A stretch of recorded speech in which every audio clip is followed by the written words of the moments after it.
ગુજરાતની જનતાને આ તમામ પીડાઓમાંથી મુક્તિ જોતી હોય તો આ જે પાર્ટી, જે ભાજપ નામની એક પાર્ટી, એનું જે શાસન છે એને હટાવવું પડશે. આમ આદમી પાર્ટી છે, લોકોની પાર્ટી છે અને લોકોની આશા છે. મનરેગા કૌભાંડની અંદર એક જિલ્લામાં અગર 80 કરોડનું કૌભાંડ થયું છે તો એમાં ભાજપના તાલુકાના સદસ્યથી માંડી, જિલ્લાના સદસ્યથી માંડી, ભાજપનો સંગઠનનો માણસ પણ ઇન્વોલ્વ છે. અરવિંદ કેજરીવાલને ઢસડવાની એટલી બધી કોશિશ કરી કે ભાઈ એ બેઈમાન છે, સાબિત કરવાની ખૂબ કોશિશ કરી. જે નિરાશાનો દોર પેદા થાય એવી ભાજપે કોશિશ કરી છે. એની સામે અમે લોકોને એન્કરેજ કરીએ છીએ કે આવો રાજનીતિમાં. બરાબર. મુખ્યમંત્રી જે છે એક મંત્રીને કહી શકે એમ નથી, મંત્રી મુખ્યમંત્રીને કહી શકે એમ નથી. એટલે વારંવાર મુખ્યમંત્રીએ પણ એવું કહેવું પડે કે ભાઈ ધારાસભ્યોની વાત સાંભળજો ભાઈ. જ્યાં સુધી તૂટેલા રોડ ઉપર જનતા આવીને ફરિયાદ નહીં કરે, બરાબર, ત્યાં સુધી નેતા કે સરકારી અધિકારી કામ નથી કરવાનું.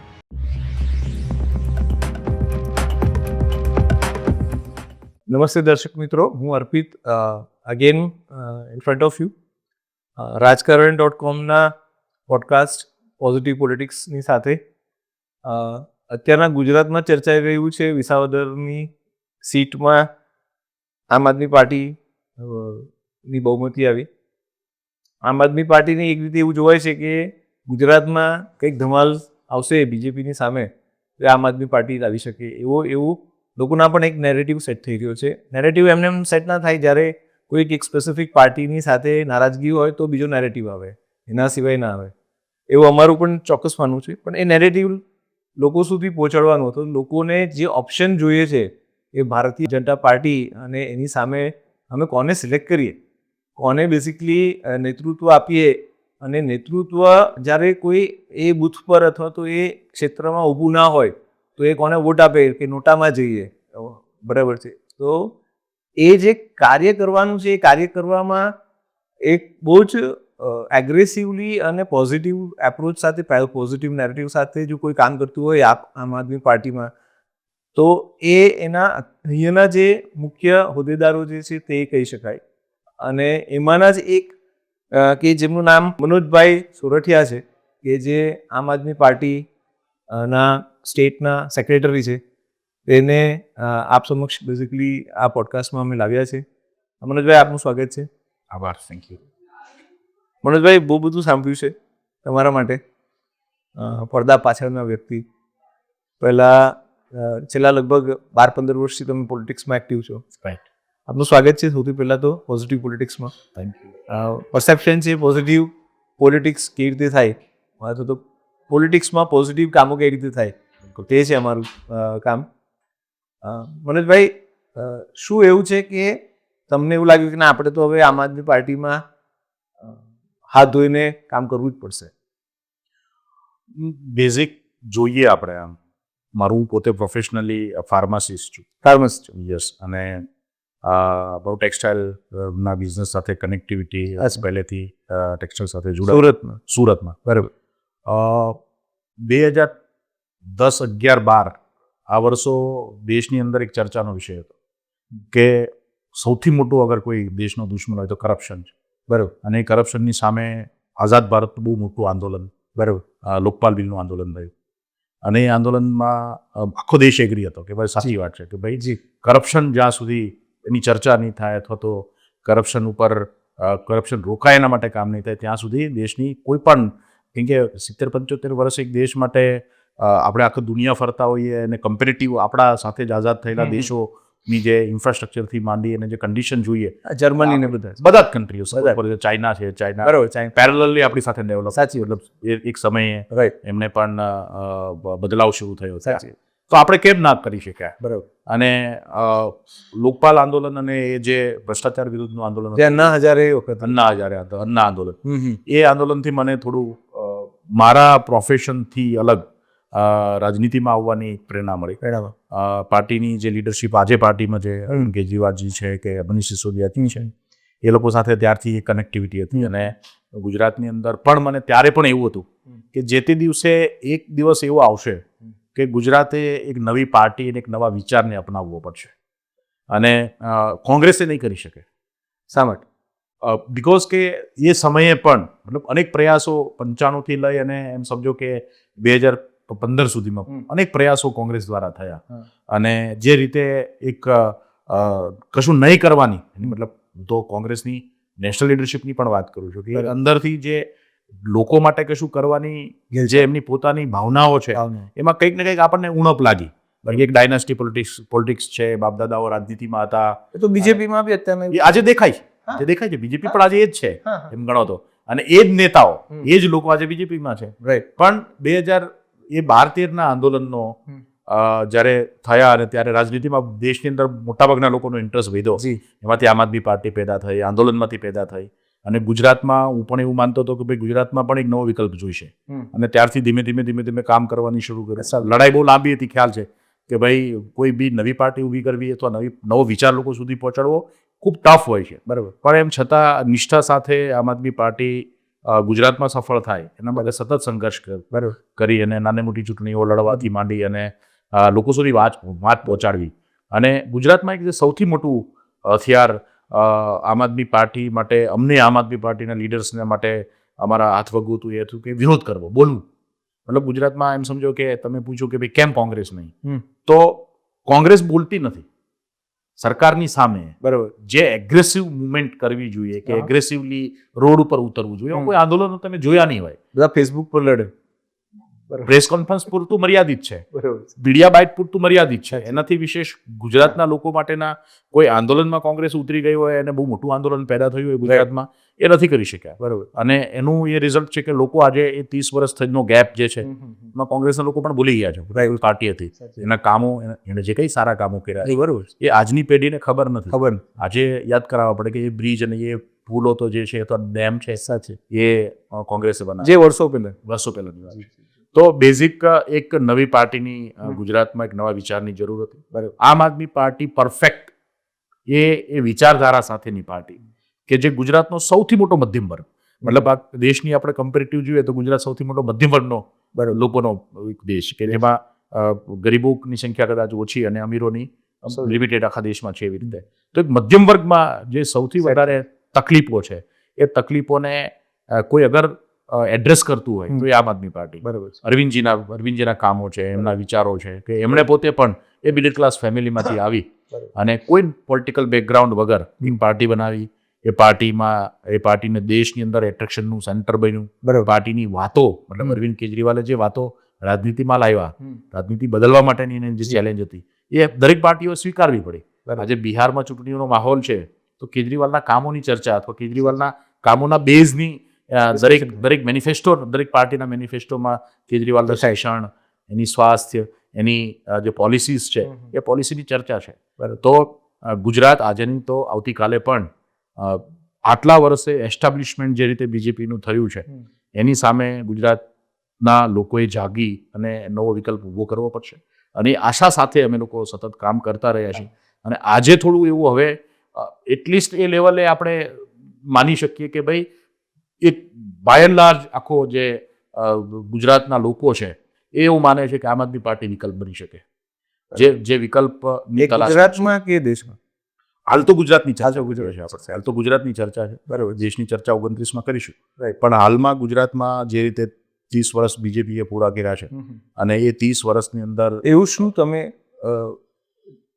કહેવા માંગો છો લોકોને કે તમે કઈ વસ્તુથી વિપરીત છો અથવા તો દુઃખી છો? લોકો દુઃખી છે પણ એને ખબર નથી કે ક્યાં જઈને રડવું, ક્યાં જઈને બોલવું, ક્યાં જઈને વિકલ્પ શોધવો. અને આમ આદમી અત્યારે લગભગ 52,000 બૂથ છે. તો 52,000 બૂથ પર તમે કઈ રીતે આ વાતને મૂકશો? કારણ કે તમારે તો ઘરે ઘરે જવું પડશે, લોકો સુધી પહોંચવું પડશે. તમે હજી બી ઉભરી રહ્યા છો એઝ અ પાર્ટી, કાર્યકર્તાઓની ફોજ જોઈએ, બધું જ જોઈએ, રાઈટ? ટેકનોલોજીનો સહારો જોઈએ. તો એની માટે શું તમારું મોડસ ઓપરેન્ડી? ને બેઝિક અમે અમારું જે મુખ્ય ટાર્ગેટ છે ગુજરાતની અંદર, અમે એવું માનીએ છીએ કે જ્યાં સુધી જનતા પોતે પોતાના હાથમાં આ વ્યવસ્થા લેવા માટે આગળ નહીં આવે, બરાબર, રાજનીતિની અંદર બદલાવ માટે જનતા પોતે ઊભી નહીં થાય, બરાબર, ત્યાં સુધી ગુજરાતમાં કોઈ મોટો ચેન્જીસ તમને દેખાશે નહીં. અચ્છા. બીજેપીને 30 વર્ષ જોયું, મુખ્યમંત્રીઓ પણ એમણે પણ બદલ્યા છે અને એ મુખ્યમંત્રીઓના કાર્યકાળમાં પણ કોઈ મેજર લોકોને કોઈ રિલીફ થઈ હોય અથવા મેજર ડાયરેક્શન મળી હોય. વિકાસ પહેલું કે આ બદલવા કેમ પડ્યા? ઓબ્વિયસ છે, એ પાર્ટી પોલિટિકલી અંદરના એમના પોતાના ઘણા બધા લિમિટેશનો રહી હશે. પણ હું એવું માનું છું કે છેલ્લા 30 વર્ષની અંદર, એમાં પણ છેલ્લા 10-15 વર્ષમાં ગુજરાતમાં બીજેપી સત્તામાં હોવા છતાં સરપંચથી લઈને ઉપર સુધી ડિલિવરીમાં સિસ્ટમમાં ફેલ ગઈ છે. અને એ ફેલ ગઈ છે એ લોકોને હવે અનુભવ હવે લોકોને થાય. તમે રોડ ઉપર નીકળો એટલે રોડના જે ખાડાઓ દેખાય છે. હવે 30 વર્ષ એટીની એક પાર્ટી છતાં તમને સારા રોડ કેમ નથી મળી શક્યા? તમારું એવું માનવું છે કે જે ઉપરથી ઓર્ડર આવે છે કે સારું કામ કરો, હવે આ લોકો કોઈ કરતા નથી, સાંભળતું નથી એકબીજા. બિલકુલ એવું છે. કોઈ કોર્ડિનેશન નથી. સરકારનું કોઈ કોર્ડિનેશન સરકાર કોર્ડિનેશન પણ તાઇફાઓ તો બધા થાય છે. આટલા પૂરતું મર્યાદિત પ્રચાર બીજેપીની એક સૌથી મુખ્ય વાત છે, એનો સૌથી જમા પાસું પ્રચાર છે. હા, અને પ્રચારમાં એમને કોઈ પહોંચી ન શકે. મતલબ એમની જે સિસ્ટમ છે પ્રચારની, એમાં તો એ અઢળક પૈસા ખર્ચાય. ડિલિવરી સિસ્ટમમાં આજે ફેલ છે. તમે જોશો કે ગુજરાતની અંદર 30 વર્ષના શાસન પછી એક રસ્તો એવો નથી બની શકતો જે 1 વર્ષ ટકે. તો સસ્ટેનેબિલિટી વિકાસમાં નથી. કેમ? કે ભ્રષ્ટાચાર. કોઈ સારો પુલ નથી બની શકતો, કોઈ સારો પ્રોજેક્ટ સફળ નથી જતો. કેમ? કેમ કે બેઝમાં ભ્રષ્ટાચાર છે. અને આજે સમય બીજેપીમાં આજે પરિસ્થિતિ એ છે કે મુખ્યમંત્રી પોતે પોતાના ધારાસભ્ય મંત્રીઓને કહી નથી શકતા. બચુ ખાબડ પકડાયા, બરાબર છે, મનરેગામાં એમના છોકરાઓ જેલમાં ગયા. તો મુખ્યમંત્રીની એટલી તાકાત નથી કે એ પોતાના મંત્રીને ચેક કરી શકે, હટાઈ શકે. ભાઈ તમે રાજીનામું આપો. આટલી તાકાત નથી. તમે સમજો આટલી વાત. એનો મતલબ છે કે મુખ્યમંત્રી કોઈ ડિસિઝન મેકિંગ પ્રોસેસમાં નથી. તમે સમજો. બ્યુરોક્રેસી પોતાની રીતે ચાલે છે. બ્યુરોક્રેસી તો સપોઝ તમે પાવરમાં આવો તો એ પણ એ રીતે ચાલવાની નહીં. બ્યુરોક્રેસીને કામ કરવું છે. બરાબર છે. બ્યુરોક્રેસી પાસે ડેડલાઇન છે, ફંડ છે, કામ કરવું છે ને ડિલિવર કરવાનું. બરાબર. એની પાસે કામ લેવા વાળો માણસ કોણ? તમે સમજો. પોલિટિશિયન. એક ચૂંટાયેલો સુરતની વાત કરીએ આપણે. સુરતની વાત કરીએ તો લો એન્ડ ઓર્ડરને લઈને સુરતમાં ઘણા બધા સવાલો ઊભા થયા. બરાબર. હવે પોલીસ કમિશનરથી માંડીને આખી નીચેની સિસ્ટમ છે, એ કેવી રીતે કામ કરશે, શું કામ કરશે, એ નક્કી કોણ કરવાનો છે? જે હોમ મિનિસ્ટર બેઠા છે. હોમ મિનિસ્ટરનો એટીટ્યુડ શું છે અથવા તો એપ્રોચ શું છે? એમનો એપ્રોચ ખાલી પોતાનું પીઆર કરવાનો છે તો દેટ ઇઝ ઓકે. લોકો આવીને સલામ મારશે, પોલીસનું તમામ આખું તંત્ર છે એ સલામ મારશે, પણ એ તમને ડિલિવરી નહીં કરી આપે. અને ડિલિવરી પૂછવા કોને જશો તમે? જ્યારે તમે ફેલ જશો ત્યારે કોને કહેશો? તો એમની બીજેપીની અત્યારે જે આખી જે પોતાની નબળાઈ ઊભી થઈ છે, એમાં નબળાઈની અંદર એમાં એની આખી જે મિકેનિઝમ છે એસ્ટાબ્લિશમેન્ટની, કોઈને કહી શકે એમ જ નથી. મુખ્યમંત્રી જે છે એક મંત્રીને કહી શકે એમ નથી, મંત્રી મુખ્યમંત્રીને કહી શકે એમ નથી. એટલે વારંવાર મુખ્યમંત્રીએ પણ એવું કહેવું પડે કે ભાઈ ધારાસભ્યોની વાત સાંભળજો ભાઈ. હમણાં મુખ્યમંત્રીએ કેવું પડ્યું કે ભાઈ તંત્ર અમારે ધારાસભ્યોની વાત સાંભળો. ધારાસભ્યો ફરિયાદ કરે છે કે ભાઈ અમારું તો ત્યાં નીચે અમારા તે ચપરાસી પણ નથી સાંભળતો. બરાબર. તો સિસ્ટમ પોલીસ વાળો નથી સાંભળતો, કલેક્ટર નથી સાંભળતા, મામલતદાર અમારી વાત નથી સાંભળતા. તો નથી સાંભળતાનું કારણ શું છે? ચૂંટાયેલો પ્રતિનિધિની વાત જો સરકારી તંત્ર નથી સાંભળતું તો કંઈક ને કંઈક ખામી છે. અને એ ખામી બીજેપીની જે વ્યવસ્થા છે કામ કરવાની, સરકારની જે વ્યવસ્થા એમાંથી પેદા થઈ છે. અને એનું સોલ્યુશન બીજેપી પાસે નથી. ગુજરાતની જનતાને આ તમામ પીડાઓમાંથી મુક્તિ જોતી હોય તો આ જે પાર્ટી, જે ભાજપ નામની એક પાર્ટી, એનું જે શાસન છે એને હટાવવું પડશે. વ્યક્તિ બદલવાથી નહીં. રૂપાણી હતા, ભૂપેન્દ્ર પટેલ લાવ્યા, શું ફરક પડ્યો? કોઈ યોજના મને બતાવો. આનંદીબેન ગયા પછી રૂપાણી આવ્યા, પછી ભૂપેન્દ્રભાઈ આવ્યા. કોઈ એક એવી યોજના, કોઈ એવો રોડ મેપ, કોઈ એવી નીતિ કે જેનાથી લોકોના જીવન પરિવર્તન થયા હોય, કે તમને કોઈ સારી સુવિધા મળી હોય. Only PR. સુરત ક્લીનેસ્ટ સિટીનું પીઆર છે. બરાબર. તમે જોશો તો સિગ્નલો ઉપર છેડા ઉડી ગયા છે, વ્યવસ્થા જ નથી. લોકો ટ્રાફિકમાં એ જ પડે છે. આ શહેર કમ્પેરેટિવલી બીજા કરતા કંઈક બેટર છે. એટલે આ આપણને દેખાય. પણ બેઝિક હું એવું માનું છું કે બીજેપી ડિલિવરી સિસ્ટમમાં ફેલ છે. લોકોને ફાયદાઓ કરે છે, ડિલિવરી નથી. એજ્યુકેશનમાં તમે જોશો તો ડિલિવરી ઝીરો. બરાબર. સરકારી એજ્યુકેશન પડી માંગ્યું છે. સરકારી હોસ્પિટલોથી માંડીને સરકારી વ્યવસ્થાઓ છે. મોટો મુદ્દો મને એવું લાગે છે ગુજરાતમાં કે જે કોંગ્રેસ પણ ના કરી શકી અને બીજેપી પણ ના કરી શકતી, દારૂબંધી. યસ. તો પકડાય તો છે, લોકો એનો નાશ પણ કરે છે, પણ એ જે આખું એક મોડેલ જે છે દારૂ, ઇલીગલ દારૂ અહીંયા ઘડી જે વેચાય છે, તો એને માટે થઈને આદમીનું શું પ્લાનિંગ હોય છે? હું એવું માનું છું કે ખાલી દારૂ એકને લઈને કે ગુજરાતની અંદર જે આખી વ્યવસ્થા કામ કરે છે એ વ્યવસ્થાને લઈને અમારો એક કલેક્ટિવ એપ્રોચ છે. અને કલેક્ટિવ એપ્રોચ એ છે કે ભાઈ નિયત જો સારી હોય, ભાઈ મારે દારૂનું દૂષણને ડામવું છે તો મારે નિયત જોઈએ. બરાબર. હું સિલેક્ટિવ ન હોઈ શકું. બરાબર. કે ભાઈ ફલાણી જગ્યાએ વેચાય તો વાંધો નહીં, ફલાણી જગ્યાએ ન વેચાવું. હું ગિફ્ટ સિટીની અંદર લાયસન્સ આપીને વેચાવું, બરાબર, અને બાજુમાં તે ચાંદખેડામાં નહીં વેચાય. તો હું એવું માનું છું કે એ સિલેક્ટિવ એપ્રોચથી ગુજરાતની સમસ્યાઓનું સમાધાન નથી થવાનું. ગુજરાતમાં ક્રાઇમ જે વધે છે એમાં હું એવું કહું કે ભાઈ કોઈ ક્રાઇમ કરી અને ભાજપનો પટ્ટો પહેરીને આવી જાય કાર્ય હા તો એમને રિલેક્સ થઈ જશે. તો એક સિલેક્ટિવ એપ્રોચથી ક્રાઇમ બંધ નથી થવાનો. બરાબર છે. આજે અપરાધીઓ કેમ બેફામ છે? કેમ કે અપરાધીઓને ખબર છે કે બીજેપીના તંત્રી કે એમના જે સિસ્ટમ છે એનો પાર્ટ છીએ આપણે, તો કશું થવાનું નથી. બરાબર છે. હમણાં આ લોકો લોકસભામાં બિલ લાવ્યા કે 30 દિવસ કોઈ પણ વ્યક્તિ જેલમાં જશે હા તો એ પદે જશે. હું એવું કહું, આજે ગુજરાતની અંદર કે આખા દેશની અંદર બીજેપીનો એક પણ નેતા ના બચે. એક નેતા ના બચે જો આને ઇમ્પ્લિમેશન કરે. સપોઝ ઇમ્પ્લિમેન્ટ કરવામાં આવે તો એનો વિરોધ કેમ થાય છે? ના કરવો જોઈએ ને. કેમ કે જેના હાથમાં હથિયાર છે, મારા હાથમાં તલવાર છે, બરાબર, હું તમને મારીશ કે હું તમારું રક્ષણ કરીશ એ તો મારા હાથની વાત છે. તો એક એવો કાયદો કે જેનો ઉપયોગ વિપક્ષના વિરોધમાં વિપક્ષને ખતમ કરવા, વિપક્ષી અવાજને દબાવવા માટે થઈ શકે, એ તો ખોટી વાત છે ને. એ તો બંધારણની વિરુદ્ધ છે. બરાબર. તો બંધારણની અંદર આટલા વર્ષોની અંદર કેમ આ કાયદો ના આવ્યો? તમે શું કામ આજે લાગે? એ લોકો એટલે તમારું એવું માનવું છે કે બીજેપીની આ એક થોટ પ્રોસેસ કામ કરી રહી છે કે પહેલા આ કાયદાને લાવો અને પછી બધાને અંદર કરી દો? રાઈટ. બીજો રસ્તો નથી ને. આજે હું તમને એવું કહું, જો જ્યુડિશરી થી માંડી અને ઇલેક્શન કમિશન પણ અત્યારે શંકાના દાયરામાં છે. બરાબર. જનતા ભરપૂર પીડામાં છે. જનતા પાસે ખરા અર્થની જ્યારે જજ બીજેપી જોઈન્ટ કરે એનાથી આજે રાજીનામું આપીને કાલે જોઈન કરે, બરાબર, જે બોલે એનું ટ્રાન્સફર થાય, બરાબર, જે કેસ સુનાવણી હોય એ જજના ખૂન થઈ જાય. તો અસંખ્ય કિસ્સાઓ છે કે દેટ ઇઝ કોમ્પ્રોમાઇઝિંગ. બરાબર. મુખ્ય વાત કે આજે જે પરિસ્થિતિ આ તમામ બીજેપીની નીતિઓને આપણે કલેક્ટિવની જોઈએ તો એમણે સામે પક્ષે તોડી, મતલબ નેતાને ખતમ કરો, પાર્ટીમાં લો, ના આવે તો કેસ કરો, જેલ જાય, જેલમાંથી છોડાવવા માટે ફરીથી પાછે કોમ્પ્રોમાઇઝ કરો, લઈ આવો. તો બીજેપીની એટલી જ નીતિ એટલી છે કે ભાઈ તને સામે પક્ષે વિપક્ષને ખતમ કરો, કોઈ બોલે નહીં તો આપણી સિસ્ટમ ચાલે. તો એ કદાચ એમાં એ કામમાં એ સફળ ગયા. ફોર એક્ઝામ્પલ, એમણે ગુજરાતની અંદર વિપક્ષને ખતમ કરવા માટેના તમામ પ્રયત્ન કર્યા, 30 વર્ષથી બેઠેલા છે. સાચે એનો સૌથી નેગેટિવ પાસું લોકો માટે શું કે લોકોને એની સુવિધાઓ ન મળી. સુવિધા નથી. લોકોને આજે એવું કહું કે ભાઈ મુખ્યમંત્રીને એમ છે કે ભાઈ મારી તો ગાદી સેફ છે, મારે તો પ્રોબ્લેમ નથી, તો કામ ક્યાં થવાના છે? બરાબર. તો સરકારી અધિકારી સેફ લાગે છે કે ભાઈ મને તો કોઈ બદલવા, કંઈ મને તો ખબર છે કે મેં ઉપર પૈસા પહોંચાડેલા છે, તો મને તો કંઈ સવાલ નથી. બરાબર. તો એ પણ નથી, એની નિયત પણ સારી નહીં રહી, નેતાની નિયત પણ સારી નહીં રહી, મંત્રીની પણ નહીં રહી, મુખ્યમંત્રીની પણ નહીં રહી.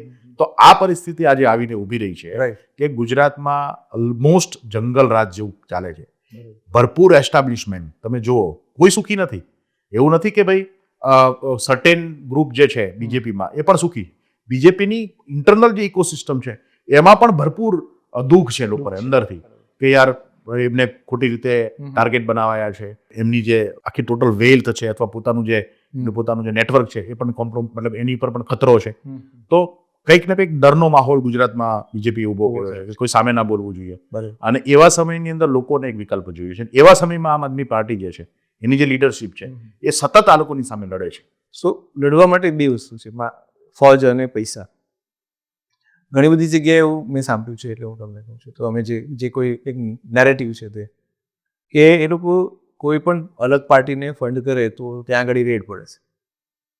તો આવું તો ક્યાં સુધી ચાલશે? તો આપ જે પાર્ટી છે તમારી આમ આદમી પાર્ટી, તો તમે ફોજ કઈ રીતે ઊભા કરી રહ્યા છો? અથવા તો તમારી જે 52,000-55,000 બૂથ છે આપણા ગુજરાતમાં તેની માટે થઈને, અને એમાં તમારા શું પ્રયત્નો છે? એમાં તમે મહત્તમ ફંડ ના હોય તો કઈ રીતે પાર્ટી ચાલે છે? કયા નેરેટિવ પર, કયા માઇન્ડસેટ પર ચાલે છે? અમે પાર્ટીને હંમેશા લોકોની પાર્ટી બનાવવાનો પ્રયત્ન કર્યો છે.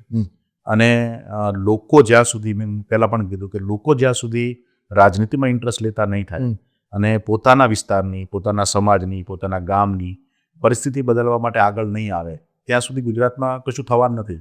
આમ આદમી પાર્ટી પણ સફળ થવાની નથી. બરાબર. તો અમારો મેક્ઝિમમ પ્રયત્ન રહ્યો છે કે અમે એવા લોકો કે જેને પોતાના વિસ્તાર માટે, પોતાના સમાજ માટે કંઈક કરવાની ભાવનાઓ છે, એમના માટે હંમેશા પ્લેટફોર્મ આપ્યું છે. અમારો અત્યારે પણ પ્રયાસ છે કે આગામી જે ચૂંટણીઓ છે એમાં ગુજરાતની જનતા ચૂંટણી લડાય, ગુજરાતની જનતા પાર્ટિસિપેશન કરે, પોતાના વિસ્તારમાંથી પોતાની પસંદગીનો માણસને લાવી અને આમ આદમી પાર્ટીમાંથી લડાવે અને જીતાડે. તો એ જ્યારે કરીશું ત્યારે ઓબ્વિયસ છે કે એક સારો પ્લેટફોર્મ, મતલબ અમે આખા કામની અંદર સાધન શુદ્ધિનો ખૂબ ઉપયોગ કરીએ છીએ કે ભાઈ હું આજે કોઈ ક્રિમિનલને જીતવા માટે લઈ આવું અને કાલે સવારે એ માણસ ઓબ્વિયસ છે કે જીતે કે હારે પરિસ્થિતિ બદલાવાની નથી. તો અમે અમારી મતલબ 90% અમે જે પાર્ટી અમે અત્યાર સુધી જે પહોંચ્યા છે એમાં અમારી આખી પાર્ટીના 90% લોકો ફ્રેશર્સ છે. બરોબર. અને અમે ગુજરાતના યુવાનોને આહવાન કરીએ છીએ. ગુજરાતના યુવાનોને અમારી પાર્ટીની એવરેજ એજ 40 વર્ષ છે. આજે પાર્ટીની અંદર તમે જોશો તો કોઈ મતલબ બહુ મોટી ઉંમરના પીડારૂ નેતાઓ નથી. યુવાનોની પાર્ટી છે. મતલબ આ એક જ પાર્ટી જે યુવાનોની પાર્ટી છે. તો આ યુવાનોની જે પાર્ટી છે એની અંદર લોકોને વિશ્વાસ પેદા થાય. અમે આઈડિયોલોજીની અમારી કામની વાત, અમે જે એજ્યુકેશન અને હેલ્થના જે બદલાવો કર્યા, પંજાબમાં અમારી સરકાર જે કામ કરે છે અને અરવિંદ કેજરીવાલના જે વિચારો છે, દેશને એક નવી દિશા આપવા માટે રાજનીતિની અંદર બદલાવો જરૂરી છે અને એ બદલાવો કરીએ છીએ. તો મોટાભાગનું પ્લેટફોર્મ અમે લોકો માટે ઊભું કર્યું છે અને લોકો પાર્ટિસિપેશન કરશે તો સ્વાભાવિક છે કે એ જે તકલીફ અમારી સામે છે કે ભાઈ ક્યાંથી લાવશો લોકો અને ક્યાંથી નેતાઓ આવશે, તો એ સોલ્યુશન એનું થઈ જવાનું છે. તમારું એક બેઝિક જે છે નેરેટિવ કે ભાઈ કરપ્શન વધ્યું છે, અથવા તો જે છે સમજી બધાને જાણે, બધા જ ખબર છે, તો એમાં ટ્રાન્સપરન્સી ઓછી છે. બિલકુલ ઓછી. એકાઉન્ટેબિલિટીની ટ્રાન્સપરન્સી ઓછી છે. બિલકુલ. તો એ આમ આદમી પાર્ટીનો એવા કયા કાર્યક્રમ હશે, સપોઝ ચૂંટાઈ ગયા તમે લેટ્સ સે, તો તમે કયા નેરેટિવ સેટ કરશો કે કરવા માંગો છો કે જેમાં ટ્રાન્સપરન્સી, એકાઉન્ટેબિલિટીની ટ્રાન્સપરન્સી? અમે પંજાબમાં રિસેન્ટલી આખા દેશે જોયું કે હમણાં જ રિસેન્ટલી અમે અમારા એક ધારાસભ્યને જેલમાં મોકલ્યો પાર્ટીએ. એ પહેલા એક મંત્રીને જેલમાં મોકલ્યો કે એમના વિરુદ્ધમાં ફરિયાદ હતી. બરાબર. તો અમે એ નથી જોયું કે ભાઈ આપણે પાર્ટીનો ધારાસભ્ય, આપણી એક સીટ ઓછી થશે, આપણી સરકારને ખતરો. એ તો પોલિટિસાઇઝ બી થાય ને કે આ પાર્ટી આવી છે તો ગુજરાતમાં એનું એક એક્ઝામ્પલ લેવામાં આવશે કે જો ત્યાં એક કરપ્ટ માણસ હતો તો તેને જેલમાં મૂક્યો છે. તો બિલકુલ. પણ અમે અમારી કોશિશ છે કે જે સિસ્ટમ છે આપણી પાસે, જે કાયદાઓ છે કે જે સિસ્ટમનો ઉપયોગ થઈ શકે, એનો ઉપયોગ કરીને અમે અત્યારે પંજાબમાં જે કર્યું છે, હું ગુજરાતમાં શું કરીશ તો ગુજરાતમાં આવ્યા પછી ખ્યાલ આવે. અને હું કહીશ પણ લોકો માટે બહુ મહત્વની વાત નથી, પણ અમે કર્યું છે કે જે કરપ્શનમાં ઇન્વોલ્વ લોકો છે અથવા કરપ્ટ લોકો છે એને અમે જ્યાં સુધી પાર્ટીથી દૂર રાખવાની કોશિશમાં સફળ થઈએ ત્યાં સુધી પાર્ટી અને અમે ડિલિવરી સિસ્ટમ, મેં કીધું અમે ડિલિવર સારું કરી શકીશું. બરાબર. એટલે પંજાબમાં સારી ડિલિવરી થાય.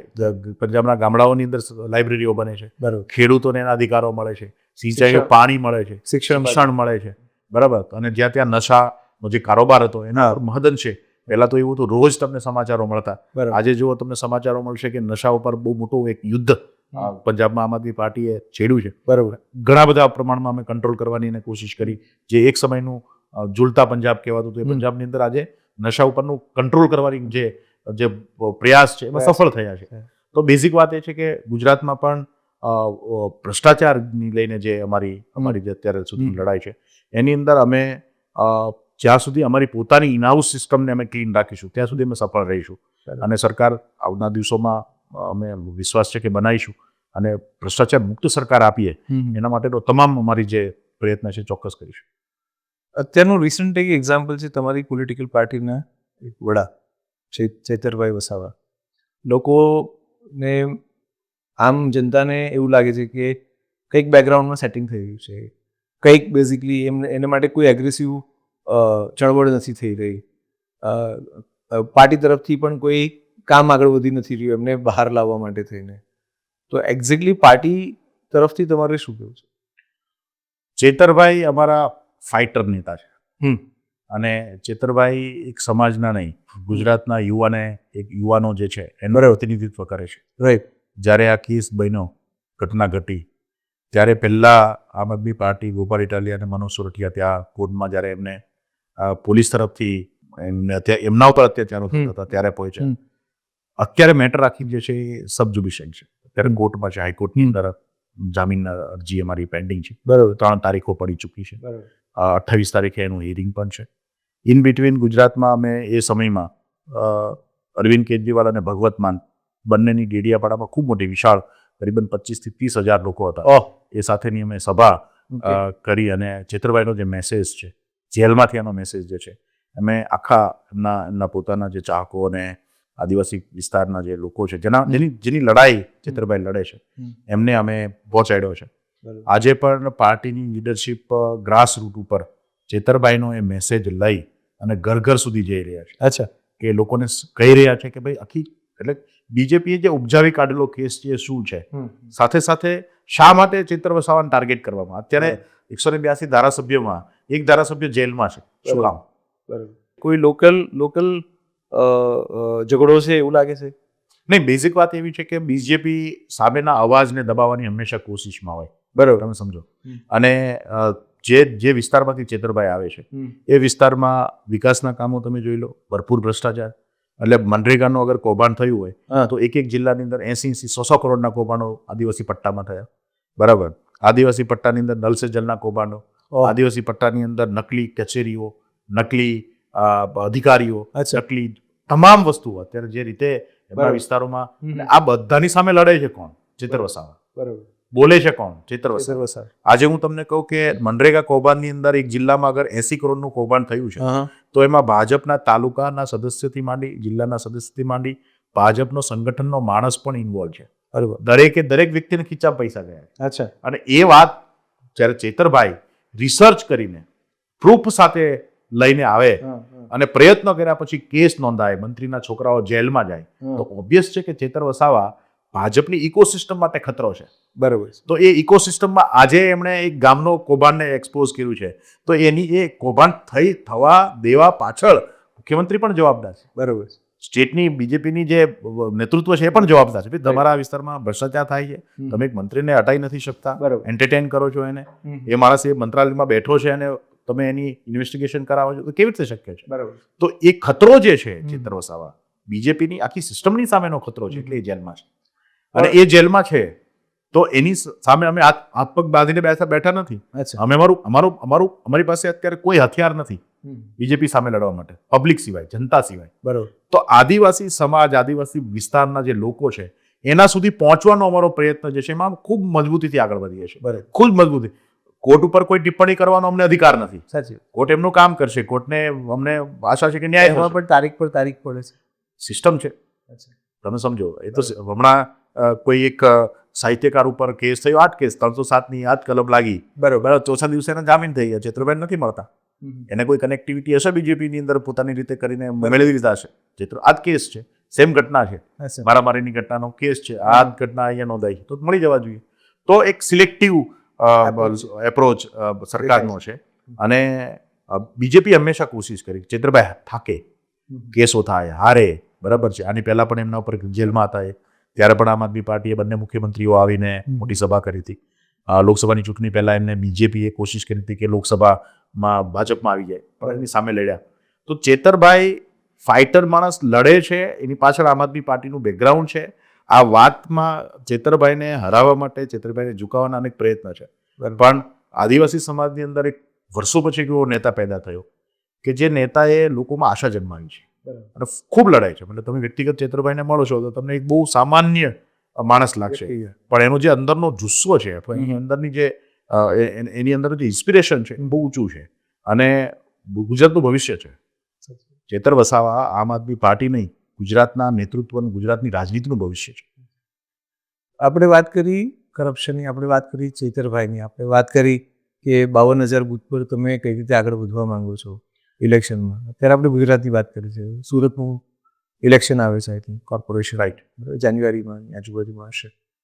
તમારી પ્રોસેસ અત્યારે શું કે ભાઈ કોઈએ તમારી સાથે જોડાવું છે ઝોનમાંથી કે વોર્ડમાંથી, તમારી પ્રોસેસ અત્યારે શું છે? અમારું અત્યારે સદસ્યતા અભિયાન ચાલે છે અને સોશિયલ મીડિયામાં તમામ જગ્યાએથી તમે ઓનલાઈન જોડાઈ શકો એ પર છે. અને અમારી આમ આદમી પાર્ટીની ટીમ સોસાયટીમાં જ્યાં બી કાર્યકર્તાઓ છે, ડોર ટુ ડોર જઈએ છીએ અને ડોર ટુ ડોર જઈને પણ લોકોને જોડીએ છીએ.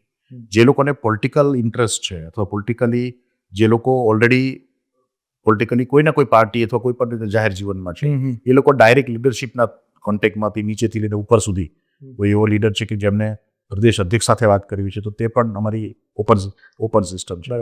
અને નીચે શહેર લેવલે કોઈ જોડાવા માંગતા હોય તો એ પણ ઓપન સિસ્ટમ. તો બે રીતે, એક જોઈએ તો કોમન પબ્લિક જોડાય એના માટે અમે પબ્લિકલી જઈએ છીએ લોકોને જોડાવા માટે, અને જે પોલિટિકલ લોકો જોડાય એના માટે એમને જ્યાં પણ વાત કરવી હોય, જે કંઈ એમના પ્રશ્નો અથવા તો એમની જે કંઈ જાણવું હોય પાર્ટી વિશે, પાર્ટીની મિકેનિઝમ વિશે, તો એ પણ હું પોતે અવેલેબલ હોઉં. પાર્ટીમાં ઈશુદાનભાઈ અમારા પ્રમુખ છે, એ પણ અવેલેબલ હોય. અને એક બહુ સ્મૂથલી, મતલબ અત્યારે બહુ મોટા પ્રમાણમાં લોકો જોઈનિંગ કરે છે એનું કારણ છે કે બહુ સ્મૂથ સિસ્ટમ છે. અને જે અમારી ઓલરેડી નીચેની ટીમો છે, જિલ્લા યુનિટ છે કે વોર્ડ યુનિટ છે, તો એ એમની રેકમેન્ડેશનથી જ તે અમે મોટાભાગે આગળ વધતા હોઈએ. કેમ કે હરેક વ્યક્તિનું બેકગ્રાઉન્ડ ચેક કરવું સેન્ટ્રલી અમે નહીં કરી શકીએ. બરોબર. તો નીચે જે અમારા યુનિટો છે એ યુનિટ અમને વેરીફાઈ કરીને આપે પછી જ એમને જોઈન કરીએ છીએ. આમ આદમી પાર્ટી માટે લોકોમાં એક બીજી એક માનતા છે કે એ બીજેપીની પાર્ટી બી છે. બરાબર છે. અને એવું પણ કહેવાય છે કે વિસાવદરમાં એમને જીતાડવામાં આવ્યા. આ એક નેરેટિવ માર્કેટમાં સેટ કર્યું છે. કદાચ એ લોકોએ પણ કર્યું હોય તો જનતામાં એ નેરેટિવ છે કે જેની ક્લેરિફિકેશન આપવી બહુ જરૂરી છે. તમારું આઈ થિંક 12.1% વોટ શેર તમારું અહીંયા આગળ 30%. અને એ જ બાય એન્ડ લાર્જ કોંગ્રેસનું પણ હતું કે જે એક શિફ્ટ થયું છે આમ આદમીનું. So what is that you want to say about? કારણ કે બહુ એટલે મને તમે પૂછો તો મને એવું લાગે કે આ લોકોનું પરસેપ્શન છે કે શું છે. ને બેઝિક તમારા બે સવાલ. એક તો વિસાવદર અને બીજો આમ આદમી પાર્ટી ભાજપની બી પાર્ટી છે. આજે આમ આદમી પાર્ટીના દિલ્હી પ્રદેશ અધ્યક્ષ સૌરભ ભારદ્વાજ ઉપર એક રેડ થઈ ઈડીની. આજે મંત્રી નથી, આજે ધારાસભ્ય પણ નથી, પણ છેલ્લા કેટલાક દિવસથી મોદીનો જે ડિગ્રીને લઈને જે વિવાદ ચાલે છે એને લઈને એગ્રેસિવલી વાત મીડિયામાં અને પબ્લિકમાં ચર્ચાનો વિષય બન્યો. બરાબર. કોર્ટે પણ એમાં રિસ્ટ્રિક્શન લાવ્યું કે ભાઈ ડિગ્રી જાહેર કરવી નહીં કરી. એ આખો મુદ્દો જે અત્યારે દિલ્હીમાં સેન્ટર સ્ટેજ હતો એ મુદ્દાને ડાયવર્ટ કરવાનો એક પ્રયત્ન થયો. બરાબર.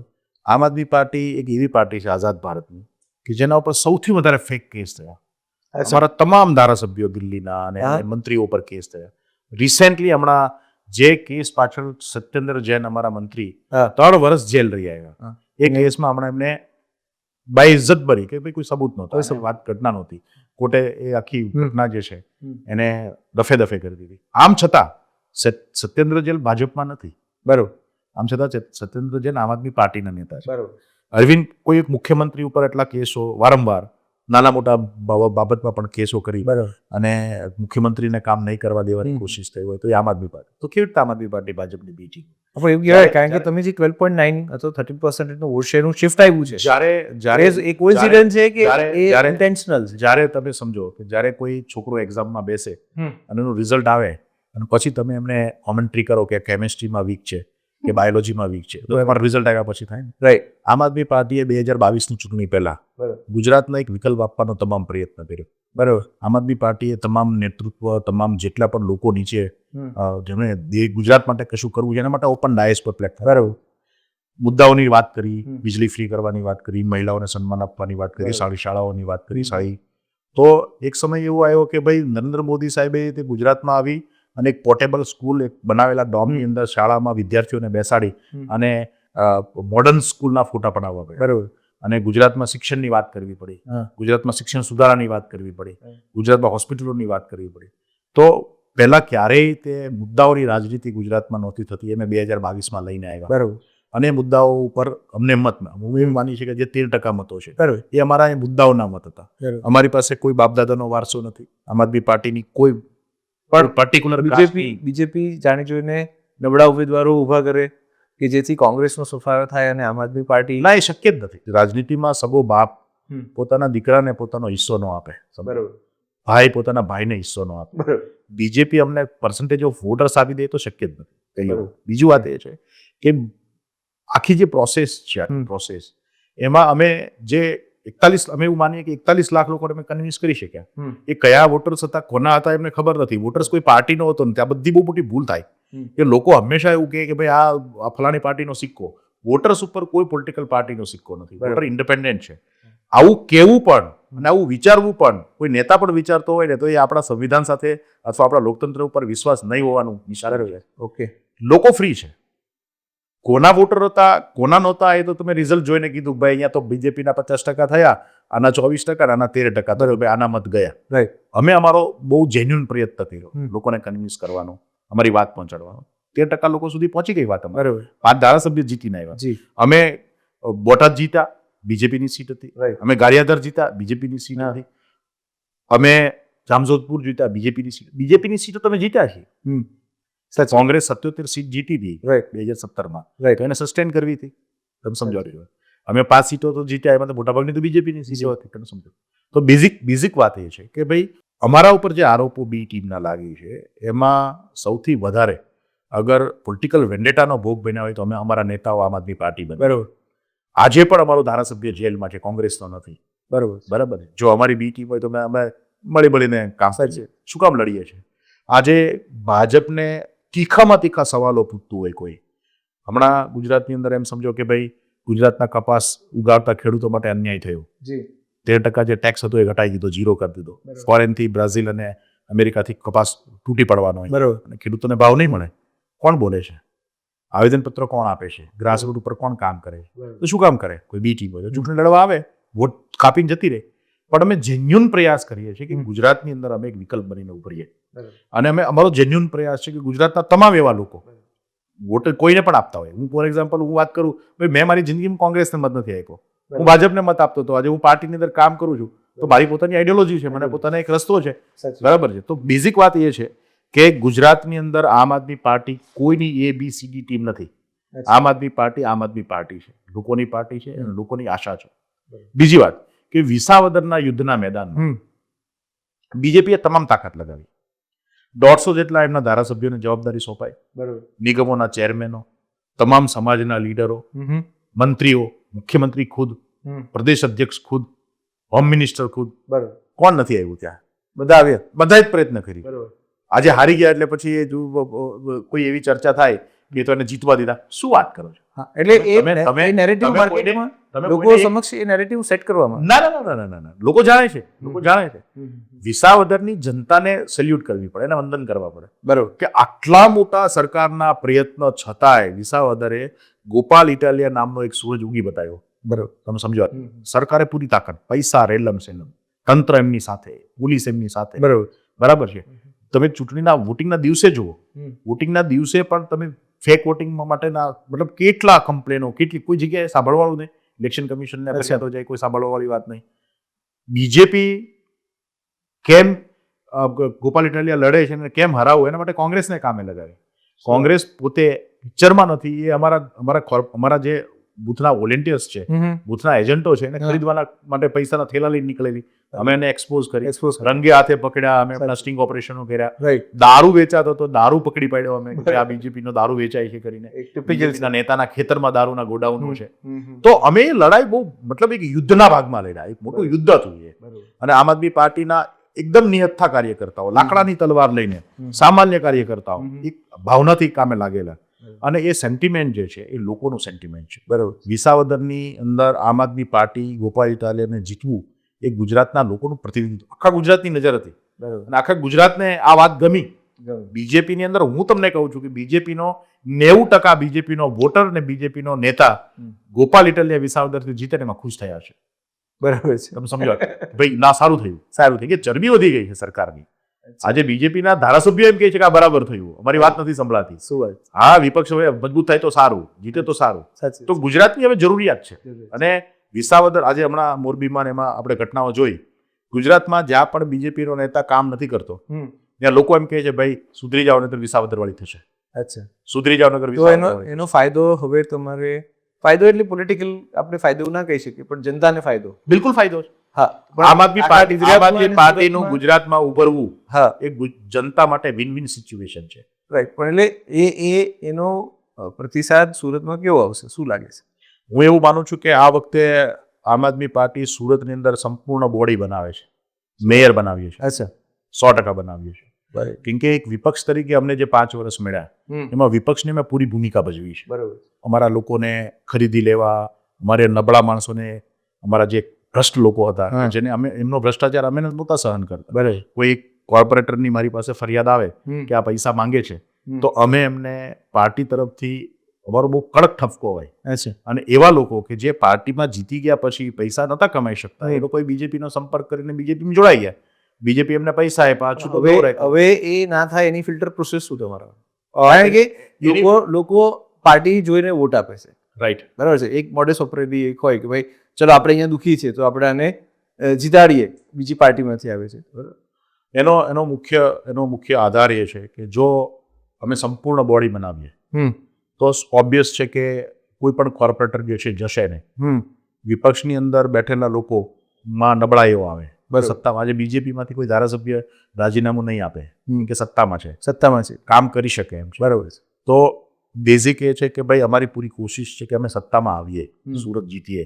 Right. અને સુરત જીતવાના અત્યારે હું એવું માનું છું કે સૌથી સારી જ્યારે ઓપોર્ચ્યુનિટી હોય, તક હોય તો સુરતની અંદર, સુરતના તમામ એરિયા, જે એરિયાની અંદર આજે એ વિસ્તારના લોકો પોતાના કોર્પોરેટરને જોયા નથી, ધારાસભ્યોને જોયા નથી, નામ પણ નથી ખબર. કોઈ નામ પણ નથી ખબર. અને એમના કોઈ આજે અમે જે રીતે સુરતમાં અમે જે વિસ્તારમાં જીત્યા અને અમારા કોર્પોરેટરો જેવી રીતે ગ્રાઉન્ડ ઉપર રહી અને લોકોની વચ્ચે રહીને કામ થયા છે, દોડ્યા છે, કર્યા છે, એ લોકો એનો સામે લોકોને મતલબ અમારે નથી કહેવું પડતું. બરાબર. સુરતમાં કામ થયું છે, રાઈટ. એ અમે નહીં, લોકો કહે છે કે આમ આદમી પાર્ટીએ કર્યું છે. સાચું. વિપક્ષ તરીકેની ભૂમિકા ભજવી છે, એ લોકો કહે છે કે આમ આદમી પાર્ટીએ. તમે સત્તામાં આવો સપોઝ, તો તમે બી એવું ઈચ્છો કે સારો એક સાચો વિપક્ષ હોવો જોઈએ. બિલકુલ હોવો જોઈએ. રાજનીતિ, દેશનું લોકતંત્ર અને લોકતંત્રની સૌથી મોટી ખૂબસૂરતી એ છે કે વિપક્ષ હોય, સ્ટ્રોંગ વિપક્ષ હોય અને વિપક્ષનો અવાજ હોય. તમે સમજો. નહીં તો એકાવ તમે તમારા બાળકને પણ ઠપકો આપી ન શકો એવી પોઝિશનમાં હો તો એ પણ ચગી જાય છે. બહુ પ્રેમ કરો તો બાળક પણ, આપણે જાણીએ છીએ કે ભાઈ આપણે કહીએ ને કે ભાઈ હાથમાં નથી રહેતો પછી. રાઈટ. તો અત્યારે આ સરકારને અતિરેક જે થયો છે અને જે રીતે અતિરેક એમની પાસે સત્તા આવી છે, એનું આ પરિણામ છે કે હવે ડિલિવરી નથી કરી શકતા. આમ આદમી પાર્ટીનું ટ્રમ્પ કાર્ડ શું આવતા 4 વર્ષ 5 વર્ષમાં? ગુજરાતની જનતા. એ તો રહ્યું, ચલો એ તો, કારણ કે આખા દેશનું ફોકસ ગુજરાત પર છે. એ જે ગઢ છે બીજેપીનો, અને જો ત્યાં હરાવ્યા તો ત્યાં તમે જીત્યા, બરાબર છે, તો એ તો બહુ સ્વાભાવિક છે. પણ એ ટ્રમ્પ કાર્ડમાં તમે જનતા સમક્ષ એક વિપક્ષ તરીકે જ બેસશો એવું લાગે છે? ને બિલકુલ, અમે 2027માં 100% સરકાર બનાવવા સુધી પહોંચીશું. સરકાર બનાવીશું 2027. ગુજરાત 2027માં આમ આદમી પાર્ટીનો મુખ્યમંત્રી હશે, પાક્કું છે. એ પાક્કું છે. અને એની પાછળ અમે અમારી પૂરી તાકાત, પૂરી મહેનત અમે લગાવીએ છીએ. અમારું મુખ્ય આજે જે કામ કરવાની સિસ્ટમ છે, મુખ્ય કામ અમે લોકો સુધી, છેલ્લામાં છેલ્લા વ્યક્તિ સુધી પહોંચવાનું કામ કરીએ છીએ. બરાબર. અને એમાં અમે મહદઅંશે સફળ છીએ. આવનાર દિવસોમાં ચૂંટણીઓ પણ આવશે, એ પણ લડીશું.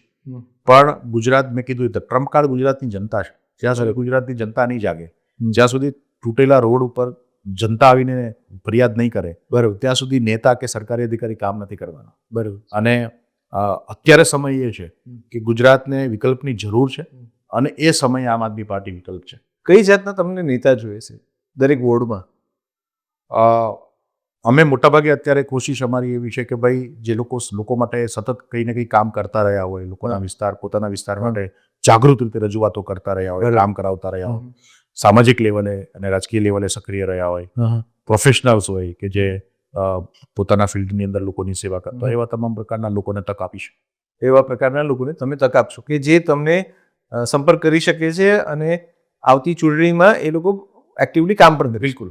મતલબ પોતાનામાં બી તો કંઈ હોવું જોઈએ ને, મતલબ જે માણસ લીડરશિપ હોવી જોઈએ. Yes, capacity. જે લોકો માટે કશું કરવા માંગે છે અને પાછા પ્રોફેશનલ્સ છે, બરાબર, એમની પાસે નોલેજ છે, ભણેલા ગણેલા લોકો છે, બરાબર છે, અને ગુજરાત પ્રત્યે. પણ તમને એવું નથી લાગતું ગુજરાતમાં એ થોડું ટફ છે? કારણ કે ગુજરાતમાં પોલિટિકલ માહોલ નથી. ગુજરાત મોટાભાગે એમ ગણો કે હાઈલી કેપિટાલિસ્ટ સ્ટેટ છે આપણે. પૈસા કમાવા પાછળ અને પૈસા, અને ઓબ્વિયસ છે એટલે સદ્ધર છે કે આપણે આપણો સમય બીજે બગાડતા નથી. આપણે કામ, વેપાર, ધંધામાં લાગેલા હોઈએ. એટલે ઓબ્વિયસ છે કે બીજેપીએ જે રીતે અને રાજનેતાઓએ જે રીતે અત્યારે રાજનીતિની હાલત કરી છે, એટલી બધી ઘોર નિરાશા પેદા થઈ છે રાજનીતિમાં, રાજનીતિક નેતાઓ અને પાર્ટીઓ પ્રત્યે, કે લોકો એવું માનીને ચાલે કે નથી જ પડવું આમાં. સમજો. પણ પ્રશ્ન એ છે કે તમારી પાસે રસ્તો નથી. ભવિષ્ય દેશનું સુધારવું, કે આપણા બાળકો માટે પણ જે ડિસિઝન લેવાવાળા મહત્વના, જે ડિસિઝન લે છે એ આપણા બાળકોને અસર કરે છે, તો આજેની તો કાલે રાજનીતિમાં આવવું પડશે. આ ઘોર નિરાશાઓ છતાં આવવું પડશે. અમે લોકો ક્યાં રાજનેતા હતા, બાપા પણ સરપંચ નહોતા, હવે શા માટે આવ્યા? કે લાગ્યું કે બદલાવની જરૂર, લાગ્યું કે આ લોકોએ જે રીતે રાજનીતિને જોઈ છે ને બનાવી દીધી છે, એમાં દરેક, આજે જુઓ તમે, બીજેપીની આવી જ કોશિશ હોય કે આ તો ભ્રષ્ટ છે, આ બધા અમે ભ્રષ્ટ, તો બીજા ભ્રષ્ટ છે. અરવિંદ કેજરીવાલને ઢસડવાની એટલી બધી કોશિશ કરી કે ભાઈ એ બેઈમાન છે, સાબિત કરવાની ખૂબ કોશિશ કરી. તો જે નિરાશાનો દોર પેદા થાય એવી ભાજપે કોશિશ કરી છે. એની સામે અમે લોકોને એન્કરેજ કરીએ છીએ કે આવો રાજનીતિમાં. બરાબર. સરકારી પરીક્ષાઓમાં વારંવાર ફેલ થયા, પરીક્ષાઓ રદ થઈ, પેપર લીક થઈ ગયા, યુવાનો, છોકરાઓ જે નોકરીની લાઈનમાં બેઠા છે, એના માટે ક્યાં ફ્યુચર છે? આવો રાજનીતિમાં આપણે આ બદલીએ. કોણ બદલશે? સાચું. બરાબર છે. કેટલા એવા યુવાનો છે કે જેને આત્મહત્યાઓ કરવી પડી. હા. આત્મહત્યા કરવાની જરૂર નથી. આવો રાજનીતિની અંદર રાજનીતિ સુરતમાં અત્યારના સૌથી વધારે થાય છે. દરેક જગ્યાએ આર્થિક સંકળામણ છે લોકોને. બરાબર. ધંધો નાનો વેપારી જુઓ તમે, નાના વેપારી પાસે વેપાર નથી સર, લોકો પાસે નોકરીઓ નથી. સાચું. તો આ સૌથી વધારે અત્યારે વર્સ્ટ પોઝિશન આખા ગુજરાતમાં, Right. એક સમયનું સદ્ધર ગુજરાત એ આજે આ પરિસ્થિતિનો સામનો કરે છે. પહેલા એવું હતું કે ગરીબ માણસ પોતાના બાળકને ડોક્ટર કે એન્જિનિયર બનાવવાનું સપનું જોતો હતો. આજે સામાન્ય માણસ હવે સપનું જોતો બંધ થઈ ગયો. ભણી લે તો બહુ બસ. હા બસ. સામાન્ય માણસ પહેલા તો એવું હતું કે ભાઈ મહેનત કરીશું પણ છોકરા ડોક્ટર બનાવીશું. આજે એ કિસ્સાઓ નથી દેખાતા, કેમ કે લોકો એવું જાણે છે કે ડોક્ટરની ડિગ્રી પણ 3-4 કરોડમાં જોઈએ ત્યારે આવે. તમે સમજો. તો આ જે કોમર્શિયલાઇઝેશન થયું શિક્ષણનું, એમાં સામાન્ય વર્ગ છે એને નથી સરકારી નોકરી મળી શકતી, નથી પ્રાઇવેટ સારી Job મળી. કોલેજો કે ભણતર પૂરું કરે તો એ બહુ છે. એટલે ભણવા પૂરતું, એટલે આ સમાજની અને આપણા બધા માટેનું ફેલિયર છે. છેલ્લા 30 વર્ષમાં આપણું આ ફેલિયર છે. એટલે એના માટે થઈને ભણેલા ગણેલા અને સારું નેતૃત્વ વાળા લોકો આવવું પડશે. બિલકુલ આવવું પડશે. મનોજભાઈ, બહુ મજા આવી આપની સાથે વાત કરીને. આપ અહીંયા આવ્યા એ બદલ આપનો ઘણો ઘણો આભાર. અને આપ આવતા રહેશો, લોકો સમક્ષ સેવા આપની બજાવતા રહેશો, એવી સાથે આપની થેન્ક યુ. ઘણો ઘણો આભાર. Thank you. આભાર.